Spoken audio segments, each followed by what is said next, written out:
These types of training, workshops, presentations, I honestly think they're like infomercials in a sense. Okay, hold on a second. Okay. It's teeny tiny.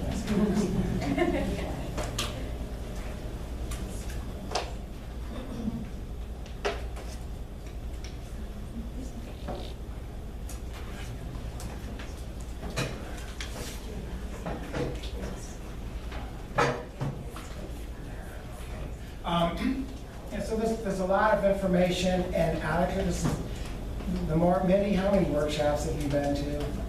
I've been doing this a long time, and I'm a parent. Yeah. I have a 17-year-old, and I keep coming back to these. I learn stuff every time I come back, so yeah, every time. I've just picked up, I have a whole different outlook than I did when I came in earlier, and different things I'll be thinking of for days, as a matter of fact, and looking up, and that's one of the things for me as a parent. I don't know if anybody's new to this, but one thing as a parent, it's constant. You have to keep going back and keep learning. And you might learn a little this time, and then you add to it the next time. And if I had any advice to give anybody, don't be overwhelmed. Just kind of stick with it, and you just keep building on it and building on it. And I'm still learning. I'm a BCBA, but I'm still learning. And the more I learn, the more I realize I don't know. And that's why I say these presents, they're like infomercials, and I don't mean to downplay the importance of this. I do think, but I just want to make sure that you understand everything I said. Sometimes you can make it sound easy. Oh, just do this. And what I'm saying to do, that's not easy. It's just a start. I want you to think about this. But like Mindy said, you go to workshops. The first few workshops that you go to, or the first time you read a book, you don't have the repertoire to understand everything. You might get a little bit out of it. And that's why you go back again. Or you similar, you read the book, you go to the lecture, you read the chapter, then you go to the lecture. People used to ask me when I taught, should I read the chapter first or go to the, I say, well, it doesn't really matter because the first time you hear it, it's going to be over your head before you read first, but you have to read it again, go over your notes a lot, read the chapter, because it's will drive me crazy when I hear people say, I already saw that. And so I don't need this training, or I don't need to go see this guy. I often recommend, go see Carbone, or go see blah, blah, blah, go see one of these workshops. Oh, I already saw that, Kapil Stone. And I'm sitting there going, geez, I work with you, I see you once a month, and it doesn't look to me like you got everything, you don't look like you're all done. But the point is like, what kind of repertoire? Like right now, you probably remember, a few things out of this. And there are things, when I'm learning something new, when I go to a workshop and I'm trying to figure something out or there's something new, a lot of it, my favorite is like when I don't really learn anything because I already knew that. That just makes me feel good. It's like, yeah, I know what he's talking about. But the reality is, if the things that are really useful are ones like, well, the most obvious ones are, oh, I didn't know that, or I haven't thought about that. I get that. But then there's that level above that's like, man, I don't get this. I kind of think, and then I decide, is this important? Nah, it's too hard to be important. But later on, that might come back the second time. I might read about it again. Okay, now I'm starting to get that. And then 6 months later, your repertoire has changed so that now you can be exposed to a higher level, and you're going to gain things out of that higher level that you couldn't the first time around. And that's the point of like what Mindy, that's why I say I'm always a big proponent of go to workshops, read, reread, master stuff. But also be careful what you read, what you go to, because there's a lot of garbage out there. And even understanding what it's good to have someone that can direct you with what's a good read, who should I follow. You can follow people down the wrong path.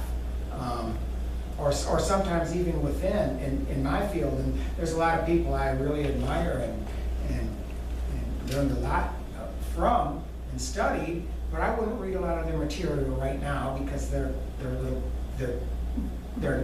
in a little different area. So it's like, boy, this is good stuff, but I can't spend hours and hours and hours mastering this because I'm not gonna use it if I were in my old job or something like that. So the point is like, understanding, seek knowledge, just always, this takes, I tell you, I've been doing this for 30 years, got like 120 graduate credits, you know, at Western Michigan University, and I feel ignorant. I mean, in a sense, like, you know, there's so much that I feel like, wow. I feel confident about a lot of stuff, but it's just, there's so much. I was most confident after I got my bachelor's degree.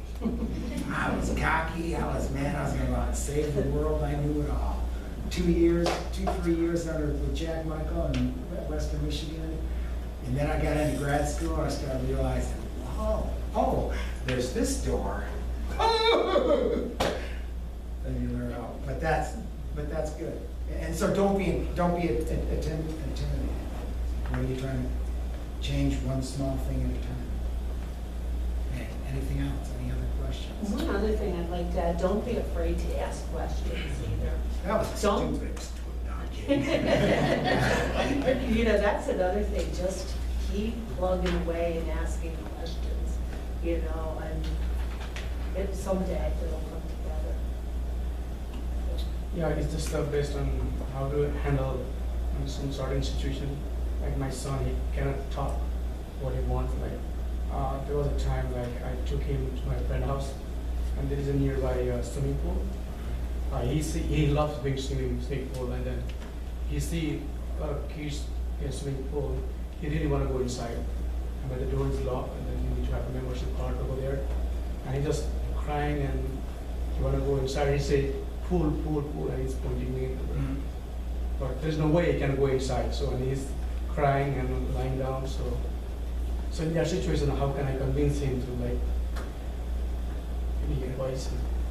Yeah, we just described our 1-year-old. And that's the, at some point, and again, these are, I kind of hit it a little bit, there's so many different areas. And this is, like, when you're first teaching language, or any areas, you want to teach the kids to be able to ask you what they want, but the reality is, you can't always get what you want. Pat McGreevy used to call that the Mick Jagger principle. You can't always get what you want, and we have to teach that. And there are things that let's say a kid asks for something. I want to go swimming, or I want a cookie or something, but they're screaming negative behavior. In that situation, it's like, okay, I know you want that. I'm willing to give it to you, but not under those circumstances. So we'll work on that later. So now it's like that behavior's not going to get it. And then there's ones that aren't available right now. Oh, well, we don't have these cookies. Well, you can have this cookie. But if it's, I wanted that cookie. Now it's like, okay, now there's no cookies. There's nothing. Then there's what I think you're talking about is it's just not possible. Either it'll never happen, or it can't happen today. You know, it's raining out, the pool's closed, we're not. And that's what should be part of everybody's program. I wouldn't suggest starting out with this very early learners. You have to learn how to tolerate no. And that's part of like with Pat McGreevy's, I recommend if anyone, unless your kid's like really flying fast through the VB map, if you're older, recommend the Essentials for Living. Pat in Salesforce and Troy Fry, the co-author, he just left, he was here today. Talks about like the essential 8, many things, things that are, there's some things that you have to absolutely have, some things that are, you should have, and then things that are nice to have. And that's kind of like that continuum of independence. Boy, that would be great if he could do this, like Jimmy, if he could, you know, that would be great. But he can't do that, or maybe this child isn't really that. But what you absolutely, you have to be able to wait. And you have to be able to give up the reinforcement. You have to be able to tolerate no. You have to get by. And when I say have to, that doesn't mean that, I mean, it's like, imagine if you couldn't. And I've seen this. I've got parents that you can't take your kids to the doctors, you can't do anything. You're so tied to a schedule. And sometimes I work, kids they're on these routines and say, boy, I tell you what, if we turn right here instead of left, so we have to go home this way. So I kind of like to see, is it, sometimes it's like with a kid, or any of us, is, and I wrote a blog somewhere, and it's on,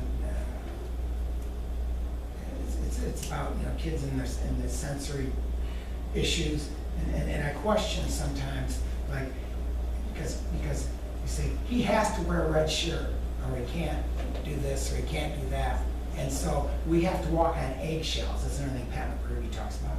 We have to walk on eggshells because we have to have the world set up, because any disruption, he just can't tolerate it. And I question that. One, don't get me wrong, that could be the case. It could be. But do we really know? Because if I want this cookie, let's say I don't like Coke, I like Pepsi, for example. And if you tell me you don't have any Pepsi and you try to give me a Coke, I'm gonna throw the biggest fit, because I don't care what you guys think. If I have no social skills, I'm gonna throw a fit. And if that gets you to bring me the Pepsi or whatever it is that I want, why not? Okay? Am I really dying? Am I really gonna, is it really that bad? Not really, but this works. I mean, with us, it's like, if you're, how many, if I said, you know what, you can't go, you have to stay here for 5 more minutes. I don't think any of you would hit the floor and start kicking and screaming and crying. But if you did, I'd say, hey, go. Because we have all these others, like, man, I really don't want to, this is boring, I'm gonna go, I'm just blah, blah, blah.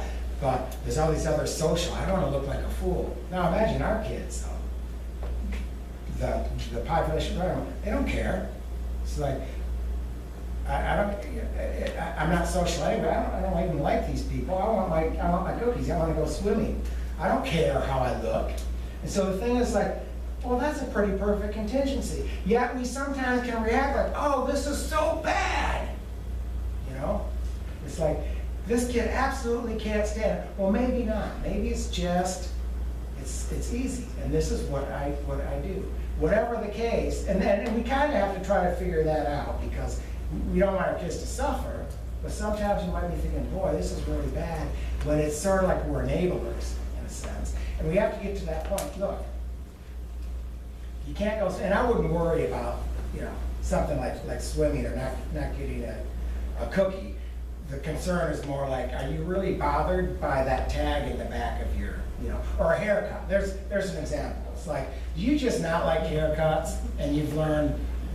And I had a parent tell me, said, and we have to figure this out. Which way is it? Is it that, man, I really don't like haircuts. I'm not gonna sit here for 20 minutes. I'd rather be doing something else. I kind of don't like this, so I'm gonna scream bloody murder. Is it that, or is it that, to you, that's a clipper, but to me, it's like you're coming out with a chainsaw. If that's the case, then I want to take it very seriously. But understanding, what the contingencies, if they're set up, it can make it appear like it's really, but to summarize, we have to teach them, you know what, I'm sorry, try to have an alternative, but sometimes you just have to say no, and it's moving on. And it's ugly. And it's ugly. You have to be, yeah. But if you say no and then change your mind, it's like I want a cookie. Oh no. I want a cookie. No. Okay. I'm gonna blah blah blah. I'm gonna start kicking, hit the floor. I want a cookie. Geez, okay. Now you just talk. I'm not gonna reinforce this level of negative behavior. You gotta be really bad for me to reinforce it. So does that help? Well, I know it can't help too much because it's more of Yeah, and a, then just a general. later on I say this, okay, daddy's leaving, so I'm just pretend like I'm going and then just look at me and then he just follow. He's really, Yeah. culture. Yeah.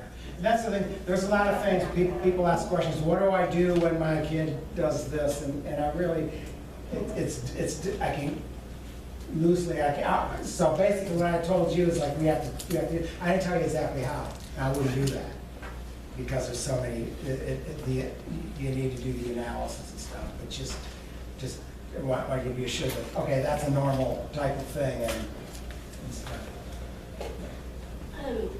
With our daughter's Madison.